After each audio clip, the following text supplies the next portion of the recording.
ആദ്യമായി അരിവാൾ നെൽക്കതിർ ചിഹ്നത്തിൽ ഇടതുപക്ഷ ഭരണം എന്ന കേരള ചരിത്രം പഠിച്ചാൽ ഒരു സംശയം വേണ്ട, കേരളം ഇന്ത്യക്ക് മുമ്പേ സഞ്ചരിക്കുന്ന മനസ്സുള്ള നാടാണ്. ഈ കേരളത്തിൽ ഒരു കാരണവശാലും എങ്ങനെ നമ്മൾ വിചാരിച്ചാലും ആര് തന്നെ ചിന്തിച്ചാലും താമര വിരിയില്ല എന്നുള്ള യാഥാർത്ഥ്യം ഉൾക്കൊള്ളണമെന്ന് മാത്രമാണ് എനിക്ക് പറയാനുള്ളത്. ഒരു തർക്കവും വേണ്ട. നിങ്ങൾ മനപ്പായസം ഉണ്ട ഈ സമയമുണ്ടെങ്കിൽ നിങ്ങൾ മറ്റേതെങ്കിലും സ്റ്റേറ്റിൽ പോയി പ്രവർത്തിച്ചോളൂ സഹോദരങ്ങളെ. ഇവിടെ പ്രിയങ്കന എ കെ ആന്റണി, അദ്ദേഹം നേതാവായി ഇതറിയാമല്ലോ, ഏറ്റവും അടിസ്ഥാന ദരിദ്ര കുടുംബത്തിൽ നിന്നും ഏറ്റവും ദാരിദ്ര്യം അനുഭവിച്ച് മുൻപോട്ട് വന്ന നല്ല മനുഷ്യനാണ് എ കെ ആന്റണി സാർ എന്ന് ഞാൻ പറയും. ഇടതുപക്ഷക്കാരും മറിച്ചൊരു അഭിപ്രായം പറയില്ല. പക്ഷെ അദ്ദേഹത്തിന്റെ മകൻ, കോൺഗ്രസിന്റെ ഔദാര്യത്തിൽ ജനിച്ചു വളർന്ന മകൻ BJP-യിലേക്ക് പോയി ഒരു ഉളുപ്പുമില്ലാതെ. ലീഡറുടെ മകൾ BJP-യിലേക്ക് പോയി ഒരു ഉളുപ്പുമില്ലാതെ സൗഭാഗ്യങ്ങൾ തേടിപ്പോയി. ആ BJP-കാരൻ പറയുന്നു, പത്തനംതിട്ടയിൽ പറയുന്നു, കോൺഗ്രസ്സുകാരെല്ലാം പാകിസ്ഥാനിൽ പോയി. അപ്പോൾ ആരോ ചോദിച്ചു, ആദ്യം പോവേണ്ടത് എ കെ ആന്റണി സാറായിരിക്കും, പാകിസ്ഥാനിൽ പോവേണ്ടത്. എന്ത് കഷ്ടമാണ് BJP ചേരുമ്പോൾ ഓരോരുത്തരുടെ മനോനില. അതുകൊണ്ട് തന്നെ ഞാൻ ആവർത്തിക്കുന്നില്ല, BJP ഉയർത്തുന്ന രാഷ്ട്രീയം ഇന്നലെ കണ്ടതായിരിക്കില്ല നാളെ കാണാൻ പോകുന്നത്. ഏകീകൃത സിവിൽ കോഡ് ഒന്നും മാത്രം പറയണ്ട.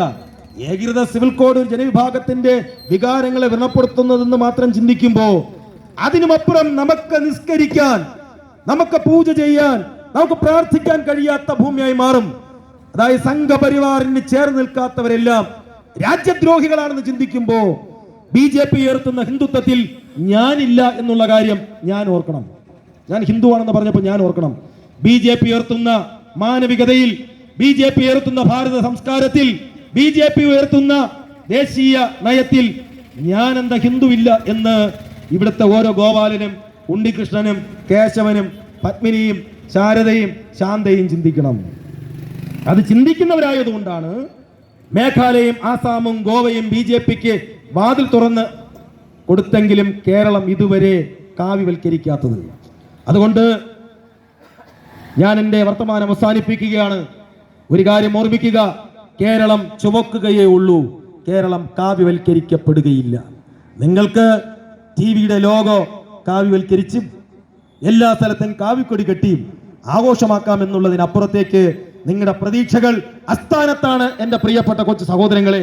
പിന്നെ നിങ്ങളൊന്ന് ഓർമ്മിക്കണം, 10 വർഷം കൊണ്ട് ഇന്ത്യ ഉണ്ടായതല്ല. ഇപ്പോ സംഘപരിവാറിലെ കൊച്ചു കുട്ടികൾ പറഞ്ഞു പ്രചരിപ്പിക്കുന്നത് നരേന്ദ്രമോദി വന്നതിന് ശേഷമാണ് ഭാരതം ഉണ്ടായെന്ന്.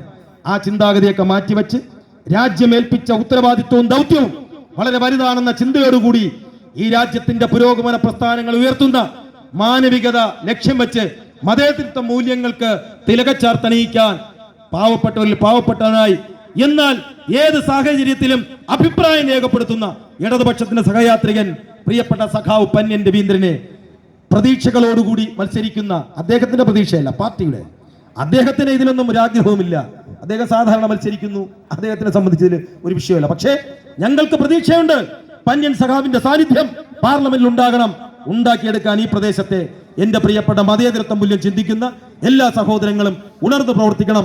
അതിനായി നിങ്ങൾ 26-ാം തീയതി വളരെ കരുതലോടെ തിരഞ്ഞെടുപ്പ് രംഗത്തേക്ക് എത്തണം എന്ന് മാത്രം പറയുന്നു. 26-ാം തീയതി ഏത് വിധത്തിലും തെരഞ്ഞെടുപ്പിൽ പ്രയാസങ്ങൾ ഉണ്ടാക്കാൻ, കൃത്രിമം ഉണ്ടാക്കാൻ, സാഹചര്യങ്ങൾ പ്രതിലോമ ശക്തികൾ അഴിമപ്പെടുത്താൻ പലരും ശ്രമിക്കും. അതുകൊണ്ട് ഇടതുപക്ഷ സഹയാത്രികൾ ഇന്നലെകളെ പോലെ ഉച്ചവരെ കാത്തിരിക്കാതെ രാവിലെ തന്നെ പോളിംഗ് ബൂത്ത് നിറഞ്ഞ് ചുവന്ന താരകങ്ങൾ നിറഞ്ഞു നിന്ന് സഖാവ് പന്ന്യൻ രവീന്ദ്രന് 1ാമത്തെ ചിഹ്നത്തിൽ വോട്ടുകൾ രേഖപ്പെടുത്തി വിജയിപ്പിക്കണം എന്ന് മാത്രം പറഞ്ഞുകൊണ്ട് എൻ്റെ വാക്കുകൾ ശ്രവിച്ച ഈ പ്രദേശത്തെ എൻ്റെ പ്രിയപ്പെട്ട സഖാക്കൾക്ക്, സുഹൃത്തുക്കൾക്ക്, എൻ്റെ പ്രിയപ്പെട്ട സഹോദരങ്ങൾക്ക് എല്ലാവർക്കും 1000 അഭിനന്ദനങ്ങൾ, അഭിവാദ്യങ്ങൾ അർപ്പിച്ചിരുന്നു. ലാൽ സലാം സഖാക്കളെ, ലാൽ സലാം.